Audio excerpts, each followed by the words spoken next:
All right, so today I was doing a lot more rep work, not that heavy weight. Um, I did some good stretching before, I've been a lot more focused on my stretching before I work out. Before I kind of just did like a little bit of light stretching, and then I kind of just went right into it. And I think that's probably the root of my hip issues. I've been doing a lot of just like very, very disorganized, static stretching. And now I'm trying to do a lot more rigorous, dynamic stretching. And I used to do it for like maybe 10 minutes before, and now it's taken up like a whole half hour, which isn't great for timing, but it is, I think it's going to be beneficial in the long run. I can feel like I took a video of my stretching and I just look crunchy. I don't know. That's the best way I can describe how rigid a lot of my muscles feel. Anyway, doing a lot of rep work today. I didn't do anything heavier than 135 pounds, just one plate, and I was doing as many reps as I could, trying to get, just trying to see, like, work on my form. I'm trying to get that straight bar path. That first set, I was in the safety rack for no reason. Like, I've never failed like 135, maybe ever, honestly. So I'm not sure why I was in the safety rack, but here I back up a little bit more so the camera can see like that straight angle, And I did make one mental cue adjustment. I was trying to keep the weight on the back of my foot, and less like on the metatarsals, the front of my foot, like the balls of my feet. And I think that was a little bit better. I think if one thing, at the bottom of the rep, I do like come a little bit forward, and I think that's kind of like the only thing that really like I was kind of like focusing on trying to fix. So yeah, I mean, trying to do my best to keep the weight like as back as possible, trying to have that straight line going down. So yeah, I did I try to get like my ankle flexibility up, did a nice little stretching there. So I don't know if that was the problem. I think it's just like probably just a form issue that I have from doing it so long, doing it with bad form. Anyway, I was doing 20 reps. For the first set was only 10 reps, and then the next three were 20 reps. I think that was good. I think it's been good as far as not having that joint pain, but also continuing to get the quad working.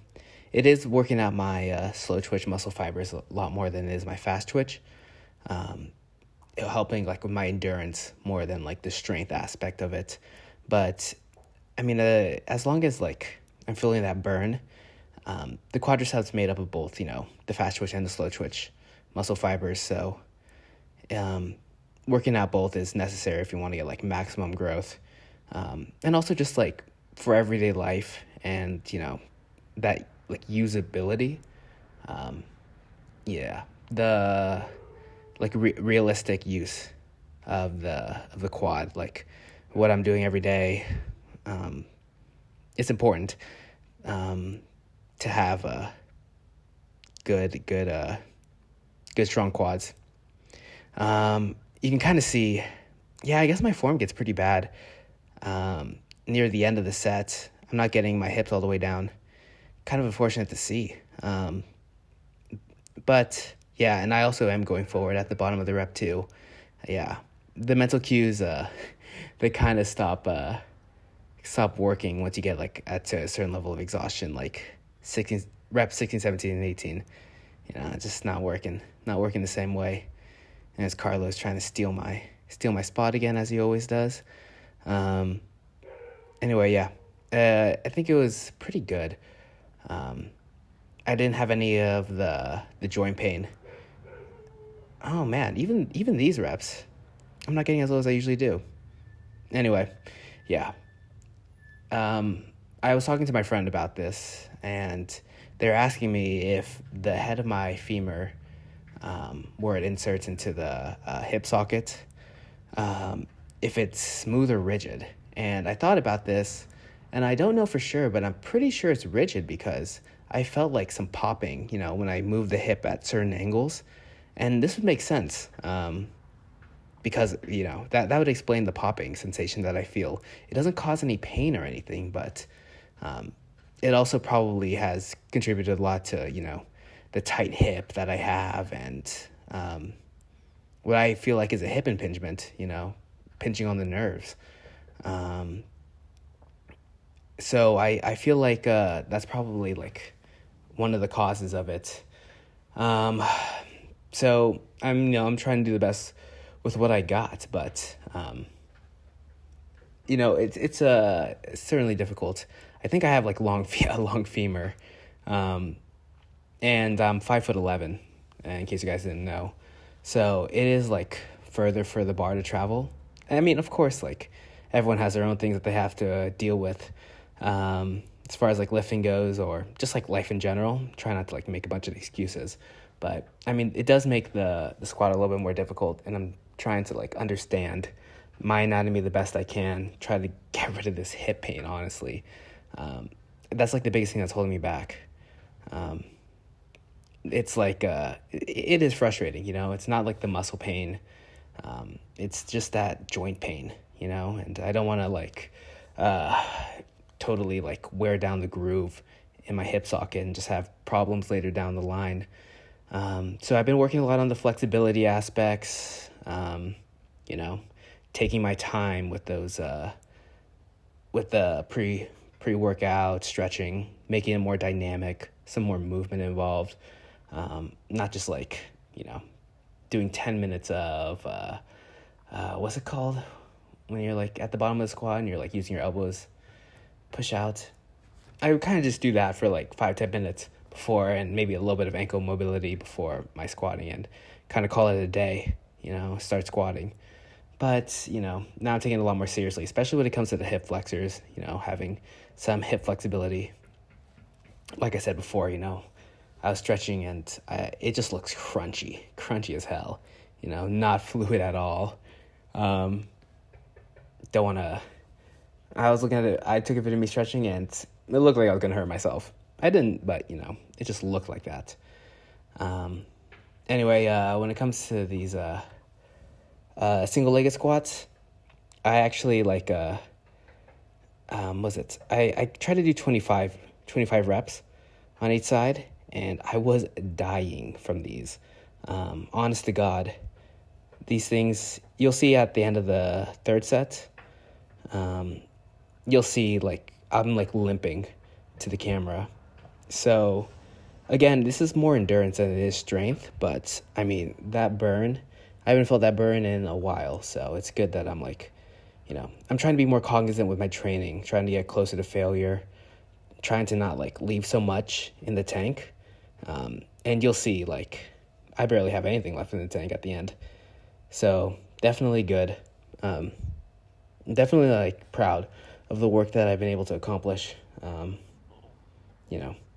Having a good workout.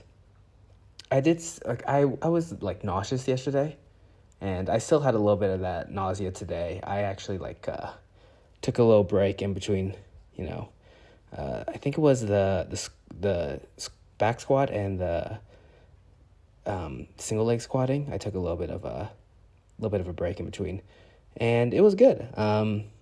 Eventually, the nausea went away, and I was able to keep on working. I actually worked out like kind of a long time. I mean, these reps are a little bit slow, but it was also, I also got a lot done. This is like what, 4? Yeah, I did 4 exercises, which isn't terrible. You don't really need a whole lot of exercises, as long as you do them right, get them close to failure. And I've been working hard on my form, trying to get that right. So yeah, these single leg squats were really good. I did feel a little bit of muscle imbalance in my legs.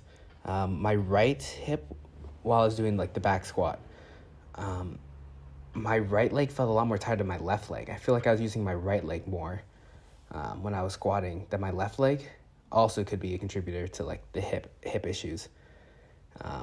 Yeah, you can see I'm suffering right now. Those single-legged squats, baby. But yeah, I felt like I was using one leg more than the other, so definitely doing the single-legged squats, one way to help like address that issue. And I mean, I was trying to use mental cues as best I could to be like, oh, make sure to use your left leg more. But I don't know how much that really helped, because it was just like after I was done with the back squat, like I could even like visibly see like one leg had a lot more of a pump than the other one. My right leg had a lot more pump than my left leg. So I'm not exactly sure what to make out of that. I think if I took like a tape measure and try to like measure like the size of my legs, that might give me a little bit of a cue if like one quad is actually stronger than the other. But yeah, here's me limping. Felt good, you know. I didn't leave I basically left nothing in the tank. Anyway, here's me doing the side plank leg lift. Actually, these things felt pretty good. I remember when I first tried doing these, like, it felt terrible. But now, like, doing 10 reps, it's not that bad. I probably should have done 15, if we're being honest. But I did get pretty close to failure by the third set. Yeah. It is good that I feel like I'm making progress, you know, I feel stronger, you know, those glute medius exercises, important, and very much slept on, honestly, by the male community. It's not just to get a nice butt, although that is nice, you know.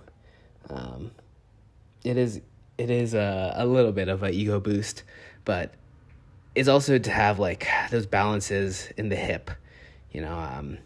I started doing these because I felt like my hips falling apart, and I thought, well, maybe I should try to train my glute medius a lot more, and that might be able to help me with the, you know, the pain I'm experiencing. Have yet to really see any like results of the pain going away. I was doing like 225 3 days ago.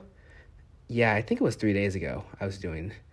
I had another leg day. That's right. 3 days ago, I did a leg day, and it was weak. You know, I think I only ended up doing the squats. I didn't do any other like auxiliary work besides the squats. I think I worked on that Sunday. That makes sense. Monday was push, Tuesday was pull, and today it's legs again. Yeah, so on Sunday I worked, and I did like, it was a very, very weak squat day. So yeah, this is good. You know, it's a lot more fleshed out. And yeah, I mean, it's good. I got to do some glute medius work. And then I also did, like Romania deadlifts after, but I'm kind of running out of like time. I will verify my profile one day, and, you can see like the full workout. I actually had more footage than like 15 minutes. I had more than 15 minutes worth of footage. So there's that. Yeah, I mean, okay, so with these reps, I would hope to have my ankle up like higher. You know, you can kind of see like my toes are just like pointed up, and that's not targeting the glute medius enough. I think it's targeting other muscles. Iliopsoas? I don't really know. I think it is iliopsoas, honestly. But yeah, anyway, I'm targeting other muscles. The glute medius would be more the ankle up. Okay, anyway, this is the last thing I can really comment on. I'm running out of time now. But yeah, this was a good leg day. 3 days ago, it was kind of just, you know, doing whatever I could, just to survive, you know, just to say I'm still squatting every day. Yeah, okay, so these reps, I don't really know, like, I feel like I need to keep my chest up even higher. I'm trying to get, like, all the way to the bottom, like, to the floor, but my hip's starting to round. Not my hip, my back's starting to round. Anyway, I'm still trying to figure out my Romanian deadlift form. It's a work in progress, so there's that. Anyway, always room for improvement. I'll see you guys tomorrow. Bye.